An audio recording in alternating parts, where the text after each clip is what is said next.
Hey, welcome back. It's Jason Walter here. In today's housing market update, I'm going to be sharing the latest news regarding mortgage loan forbearance. Also, towards the end of this video, I'm going to share the latest news regarding home prices, inventory, and much more. And before we get started, if you get any value out of this video whatsoever, then all I ask is for you to hit the like button and also consider subscribing if you haven't done so already. I post housing market updates on a regular basis so you can make a more informed decision about whether or not you should buy or sell a house right now. With that said, let's begin today's housing market update. The Federal Housing Finance Agency, or the FHFA, announced that they are extending forbearance for multifamily properties through September 30th of this year.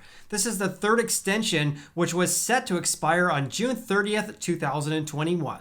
And by the way, this announcement only pertains to mortgages that are backed by Fannie Mae or Freddie Mac, and that's commonly referred to as the enterprises. The director of the FHFA stated the following: while COVID cases are declining and many homeowners continue to emerge from forbearance, many renters who are unable to benefit from rising home prices have not financially recovered from this pandemic. To help these families still struggling to pay their rent and to help multifamily property owners maintain their properties, FHFA is extending the multifamily COVID forbearance and tenant protections through the end of September 2021. And property owners with enterprise-backed mortgages, meaning backed by Fannie Mae or Freddie Mac, can enter into a forbearance plan if they are experiencing a financial hardship due to COVID-19. Here's a very important factor here because there are some requirements. So property owners who enter into a new or modified forbearance agreement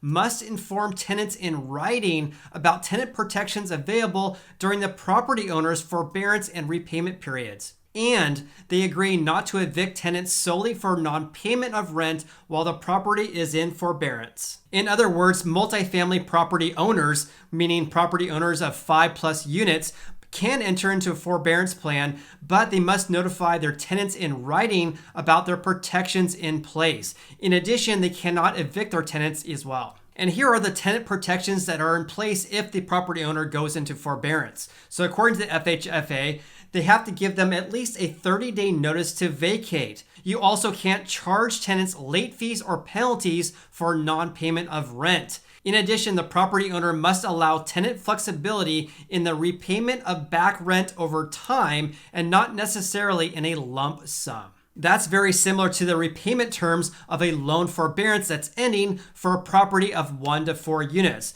If you recall, if you have a federally backed mortgage, you do not have to make a one-time lump sum payment of all your missed payments once your forbearance period is over.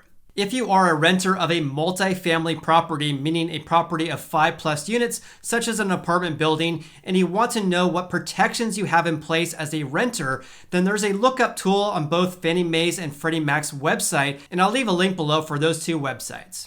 Also, my heart goes out to you if you are experiencing a financial hardship, regardless if you're a homeowner or a renter. So I'll leave a link below for a lot of resources for you. One of those would be knowyouroptions.com. I also noticed that the Mortgage Bankers Association, or the MBA, posted an update regarding mortgage loan forbearance yesterday, and they noted that the share of loans in forbearance dropped to 4.16%, which equates to 2.1 million homeowners currently in forbearance. The MBA's senior vice president and chief economist stated the following: the share of loans in forbearance declined for the 14th straight week, with small drops across most investor types and all servicer types. According to the MBA, by stage, 11.1% of total loans in forbearance are in the initial forbearance plan stage, while 83.2% are in the forbearance extension. The remaining 5.7% are forbearance re-entries. Here's the most intriguing part about their update though, because the MBA posts on a weekly basis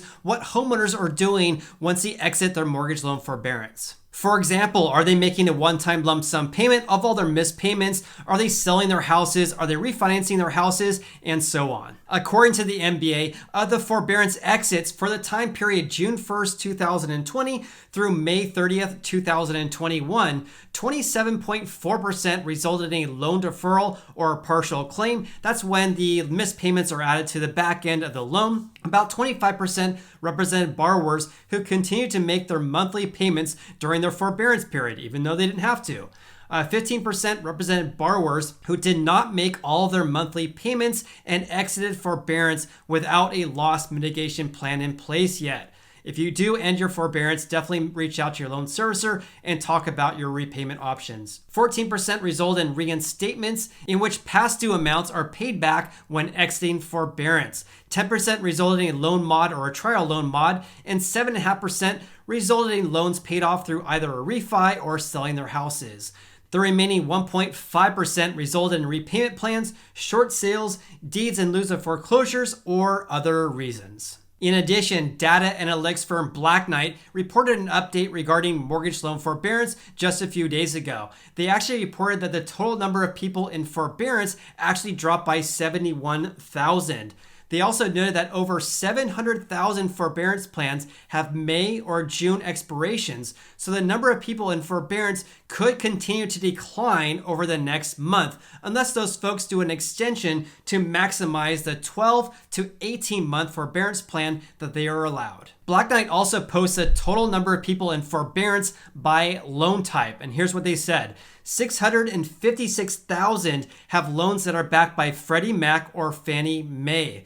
859,000 are FHA or VA loans, and 609,000 are in the other category. That means they're mostly not government-backed mortgages. All right, so that was an update regarding mortgage loan forbearance numbers, but let me share the latest news regarding our housing market. Black Knight released their April 2021 mortgage monitor yesterday, and they reported there how home price gains have further hampered affordability. Black Knight announced that home price gains grew at 14.8% on an annual basis in April. That was the highest annual home price growth rate they have ever seen, and Black Knight's been tracking this metric for almost 30 years now. Single-family homes saw the greatest gains, with prices up 15.6% from last April, also an all-time high, while condo prices are up by 10%. They have now seen 17 consecutive months of home price gains, and that's mainly due to the lack of housing inventory. However, let's see if that trend continues though, because as I alluded to in my video yesterday, home affordability is worsening as home prices continue to increase. Black Knight stated that the number of active listings is down 53% in April from the same time last year and 60% off from the 2017 to 2019 average for April. That equates to a deficit of nearly 750,000 houses available for sale. It now takes 20.5% of the median income to make monthly payments on the median price house, which roughly has been the tipping point between accelerating and decelerating home price growth in recent years. So even though interest rates are still at historic lows, home prices have been skyrocketing, and that's making it more expensive to buy a house. Black Knight reiterated this by stating the following: such aggressive home price growth has had an impact on affordability levels. Even with interest rates back under 3% and within roughly a quarter of a point of historic lows. Entering June, the share of the median income needed to make the monthly payments on the median price home had risen to 20.5%, while still more affordable than the 25-year average of 23.6%. Housing has surpassed its 5-year average of 20.1%, even with interest rates back below 3%. So what are your thoughts about these housing market reports? And what are you seeing in your neck of the woods? Please comment below. If you enjoyed watching this video, then please hit the like button. I greatly appreciate that. And also consider subscribing as well. You also can follow me on Instagram. I'm Sacramento Realtor. Hope you have an awesome day and I look forward to seeing you on the next video.